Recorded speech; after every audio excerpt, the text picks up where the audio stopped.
Hello everyone, I hope you all are fine. आज हम twelfth business studies के अंदर हमारा नेक्स्ट टॉपिक करेंगे जो कि है एडवांटेज ऑफ लेज़र फेयर और फ्री रेन लीडरशिप स्टाइल। हमने अपनी लास्ट वीडियो में स्टडी किया था कि लेज़र फेयर या फिर फ्री रेन लीडरशिप स्टाइल क्या होता है, उसके हमने फीचर स्टडी किए थे। आज हम उसकी कुछ एडवांटेजेस स्टडी करेंगे। देखिए एडवांटेजेस क्या क्या है लेज़र फेयर या फिर जिसे हम फ्री रेन लीडरशिप स्टाइल भी बोलते हैं।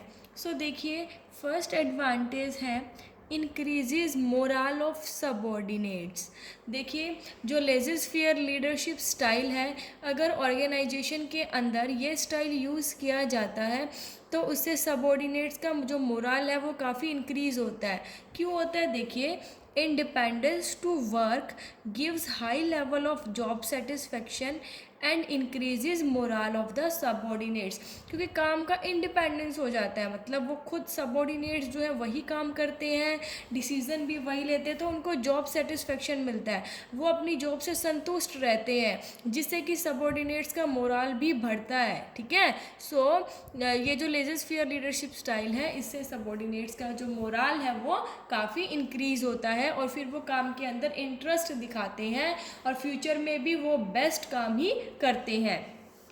नेक्स्ट है development of self confidence in subordinates. इससे क्या होता है कि जो सबॉर्डिनेट्स हैं उनके बीच में सेल्फ कॉन्फिडेंस, खुद से भी कॉन्फिडेंस डेवलप होता है। when all the authorities in their work performance is given to the employees, they become habituated in taking decisions which creates self confidence in them. देखिए क्या होता है कि जब सारी की सारी अथॉरिटीज़ जो है काम से रिलेटेड एम्प्लॉयज़ को दे दी जाती है तो वो हैबिचुअल हो जाते हैं डिसीज़न लेने के। ठीक है, क्योंकि उन्हें पता है कि सारे जो डिसीजंस है वो उन्हें लेने हैं। अब सारी की सारी जो अथॉरिटीज़ है काम से रिलेटेड वो भी एम्प्लॉयज़ के पास है, तो वो क्या हो जाते हैं डेली में हैबिचुअल हो जाते हैं डिसीज़न लेने के, जिससे कि उनके अंदर सेल्फ कॉन्फिडेंस बढ़ता है। देखिए आप कोई भी काम करते हैं पहले तो थोड़ा सा हेजिटेशन रहती है, डर सा रहता है, लेकिन जब आप उसके आदत पड़ जाती है, उसके हैबिचुअल हो जाते हैं, तो आपके अंदर सेल्फ कॉन्फिडेंस जो है वो डेवलप होता है। तो ऐसा ही ऑर्गेनाइजेशन के अंदर होता है सबॉर्डिनेट्स के साथ, एम्प्लॉयज़ के साथ। लेज़र फेयर जो स्टाइल है उससे सबॉर्डिनेट्स के अंदर काफ़ी सेल्फ कॉन्फिडेंस डेवलप होता है, मोरल तो इंक्रीज़ होता ही है, साथ में उनमें सेल्फ कॉन्फिडेंस जो है वो भी डेवलप होता है। नेक्स्ट है helpful in development and extension of the enterprise. अगर लेज़र फेयर लीडरशिप स्टाइल का यूज़ किया जाता है तो उससे एंटरप्राइज को डेवलप करने में, एक्सटेंड बढ़ाने में काफ़ी हेल्प मिलती है।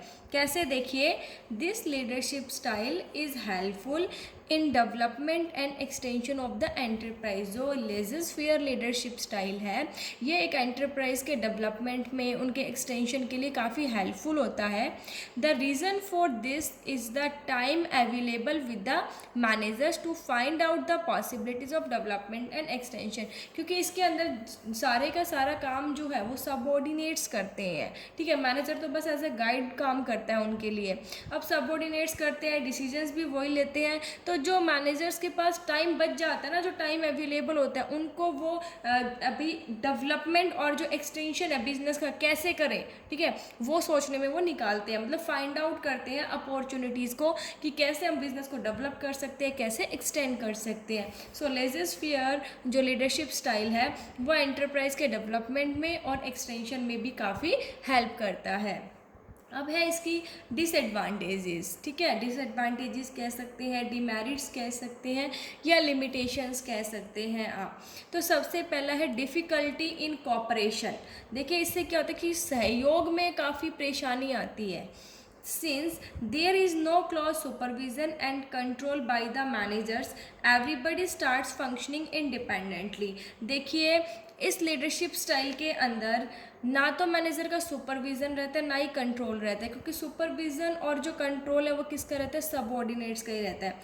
अब इस लीडरशिप स्टाइल में मैनेजर्स का ना सुपरविज़न होता है ना कंट्रोल होता है, उसकी वजह से जो हर है, ठीक है, एवरीबडी जो है वो क्या करते हैं अपने अकॉर्डिंग काम करना, हर इंडिविजुअल हर सबऑर्डिनेट्स अपने अकॉर्डिंग काम करना स्टार्ट कर देते हैं खुद से independently.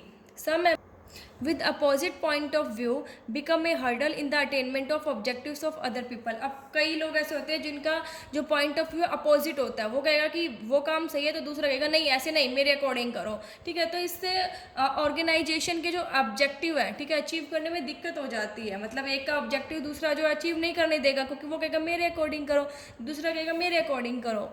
So it becomes difficult for the manager to establish coordination among such employees. तो इससे क्या होता है, मैनेजर्स के लिए काफ़ी डिफ़िकल्ट हो जाता है इन एम्प्लॉयज़ के अंदर कोऑर्डिनेशन, जो सहयोग है वो एस्टेब्लिश करना।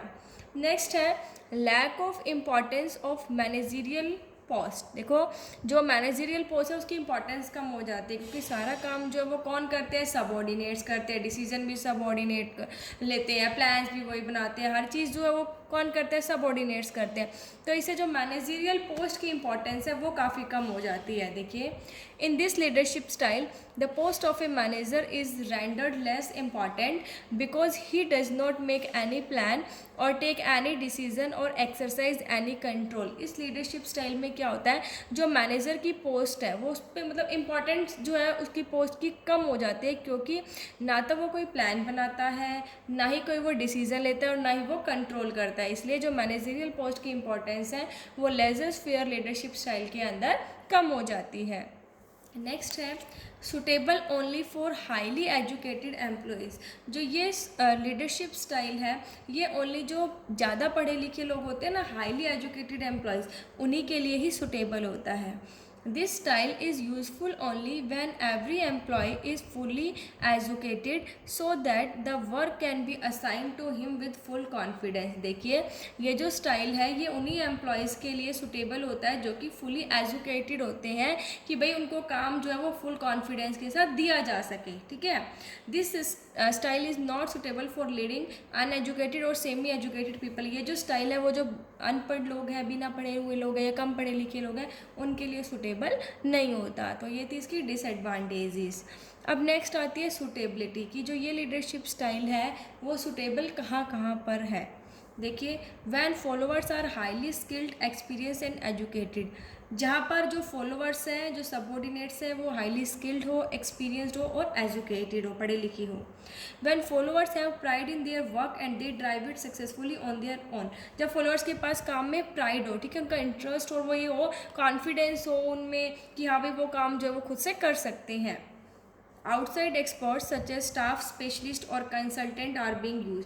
इसके अंदर जो आउटसाइड एक्सपर्ट्स होते हैं, जैसे जो स्टाफ का स्पेशलिस्ट होता है या कंसल्टेंट्स होते हैं, वहाँ पर ये यूज़ किया जा सकता है। जहाँ पर फॉलोअर्स जो है वो ट्रस्ट वर्दी हो, मतलब विश्वास के योग्य हो, वहाँ पर ये लीडरशिप स्टाइल जो है सुटेबल होता है। आई होप आपको इसके एडवांटेजेस, डिसएडवांटेजेस और सुटेबिलिटी समझ आ गई होगी। Thank you. Stay safe, stay home.